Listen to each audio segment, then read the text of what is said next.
तेज बारिश हो रही थी। गांव में एक पेड़ के नीचे गरीब बहू रानी अनामिका अपने बेटे को गोद में लिटाकर और अपनी 5 साल की बेटी भव्या का सर ढक देती है ताकि वो बारिश में गीली ना हो जाए, और वहीं पे बैठ के सब्जियां बेचने लगती है। सब्जी ले लो, ताजी ताजी हरी हरी सब्जियां। इस तरह वो आवाज लगाती है। तभी सुंदर नाम का एक लड़का गर्मा गर्म चाय लेके अनामिका के पास आता है। दीदी, गर्मा गर्म चाय लो, पी लो। नहीं सुंदर, पैसे नहीं है। माँ, मैं पी लेती हूँ, मुझे ठंड लग रही है। ये सुनकर सुंदर भव्या को गर्मा गर्म चाय दे देता है। दीदी, इस बारिश में इतने छोटे छोटे बच्चों को लेकर आपको यहाँ बैठकर सब्जियाँ बेचने की क्या जरूरत है? जरूरत है मेरे भाई, इसीलिए तो बेच रही हूँ। ठीक है दीदी, सावधानी से। लेकिन हमारे बाबू सर आज आप पे बहुत गुस्सा है। मैं वजह नहीं हूँ अगर लोग आके तुम्हारे बाबू सर की दुकान में सब्जियाँ नहीं खरीद रहे हैं। मुझे तो बस अपने बच्चों की फिक्र है। पर हमारे मालिक तो ये नहीं समझते। ऐसा कहकर वो वहाँ से चला जाता है।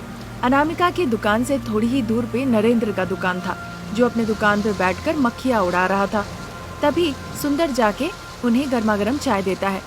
गर्मा गर्म चाय पीते पीते नरेंद्र, अरे क्या रे सुंदर, अनामिका जो पेड़ के नीचे बैठ के सब्जियाँ बेच रही है, कौन आ रहा है उसके दुकान पे? लोग खरीद रहे हैं मालिक। अरे ये गांव वाले पागल है क्या?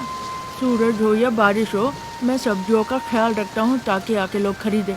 पर वो मेरे दुकान से ना लेकर वो अनामिका जो पेड़ के नीचे बैठ कर बेच रही है उससे ले रहे हैं। वो पागल नहीं है मालिक, वो तो बड़े चालाक है। अब हमारे दुकान में सड़े गले सब्जियां है, पर उस अनामिका के दुकान में एक भी सड़ा गला नहीं है, सब ताजी ताजी सब्जियां बेचती है। ये सुनकर नरेंद्र को बड़ा गुस्सा आता है। अपने हाथ के कपड़े से ही सुंदर को पीटने लगता है। उस वक्त बाहर बहुत तेज बारिश हो रही थी। मिट्टी के घर पे खिड़की के बगल में बैठकर शारदा मजे से चिकन लेग पीस खा रही होती है। तभी उनके पति प्रसाद वहाँ पर आके कहने लगते हैं, शारदा, तुम जो कर रही हो वो पाप है। वो पता है, पर चिकन को मारे बिना लेग पीस खाने का मजा मैं कैसे लूं बताइए? लेकिन मैं लेग पीस के बारे में बात नहीं कर रहा हूँ शारदा। अच्छा, 2 बच्चों को लेकर बहू सब्जी बेचने गई है, इस बारे में कह रहे हो? हाँ शारदा, बेटा गल्फ गया मेहनत करके पैसे भेजने के लिए, अब वो पैसे नहीं दे रहा है और तुम रोते हुए बच्चे को दूध तक नहीं दे रही हो। बताओ, ये गलत नहीं है क्या? इतना कहकर प्रसाद वहाँ से चले जाते हैं। शारदा फिर से चिकन लेग खाना शुरू कर देती है। उधर नरेंद्र गुस्से से अनामिका के पास आते हैं। बताइए बाबू, आपको क्या चाहिए? तुम्हें सब्जियाँ बेचना बंद करना होगा, नहीं तो देखो मैं क्या करता हूँ। नरेंद्र की ऐसी बातें सुन के अनामिका डर जाती है। ऐसा मत कहिए सर, मुझे और कुछ नहीं आता, इसीलिए सब्जियाँ बेच रही हूँ, और मैं आपकी दुकान से तो ग्राहक अपनी दुकान पे नहीं बुला रही हूँ ना। मेरे कहने के बाद भी तुम मेरी बात नहीं सुनोगी? अब देखो। इतना कहकर वो एक छुरा निकाल के उसे दिखाता है। ये देखकर अनामिका और भव्या दोनों डर जाती हैं। तो अभी यहाँ से जाओ, नहीं तो मैं इस चाकू से भोंक भोंक के तुम्हारी जान ले लूंगा। भागो यहाँ से। जब वो धमकी दे रहा था तभी वहाँ पे एक पुलिस जीप आके रुकती है। जीप से इंस्पेक्टर धरनी नीचे उतर आती है। धरनी को देखते ही नरेंद्र चाकू फेंक के वहाँ से भागने की कोशिश करने लगता है। धरनी उसे तुरंत पकड़ लेती है। क्या चाकू दिखा के धमकी दे रहे थे? अभी आपको जेल में डाल दूंगी तो अच्छा होगा। अरे मैडम, मेरा दिमाग खराब हो गया था, इसलिए मैंने ऐसा किया। आज के बाद मैं इस तरफ कभी नहीं आऊँगा, मुझे माफ कर दीजिए। धरनी इस तरह से नरेंद्र को धमकी देती है। नरेंद्र छतरी लौटा के वहाँ से चुपचाप चला जाता है। फिर धरनी छतरी पकड़ लेती है।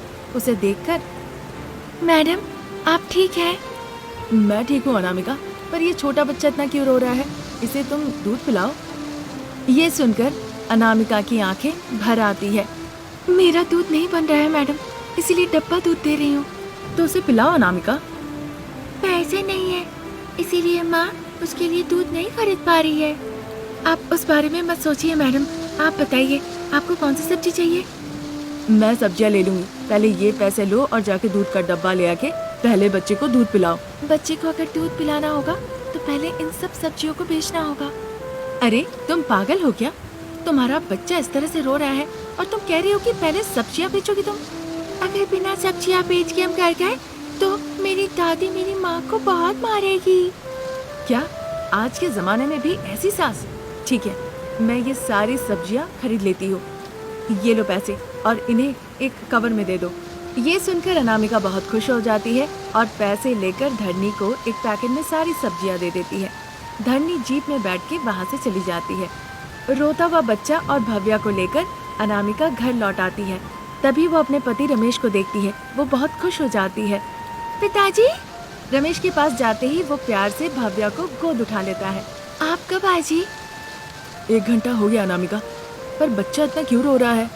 माँ, भाई के लिए डब्बे का दूध नहीं खरीदी, इसीलिए वो रो रहा है।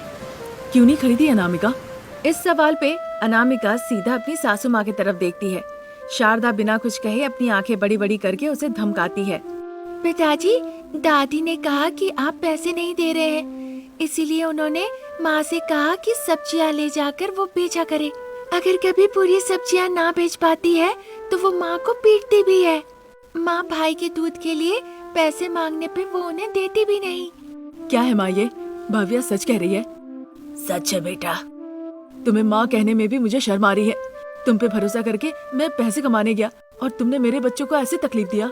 इस तरह से परेशान और दुखी होकर रमेश अपने बच्चे पत्नी को लेकर अपने कमरे में चला जाता है। अनामिका दूध गर्म करके बच्चे को पिलाती है।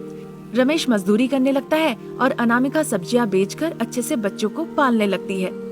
अब चूंकि उसकी झूठ पकड़ी गई, इसीलिए शारदा घर का काम करती थी, खाना पकाती थी और बहू जो देती थी वही खाती थी। आज यहीं तक। नई कहानी लेके जल्द हाजिर होंगे। नमस्कार।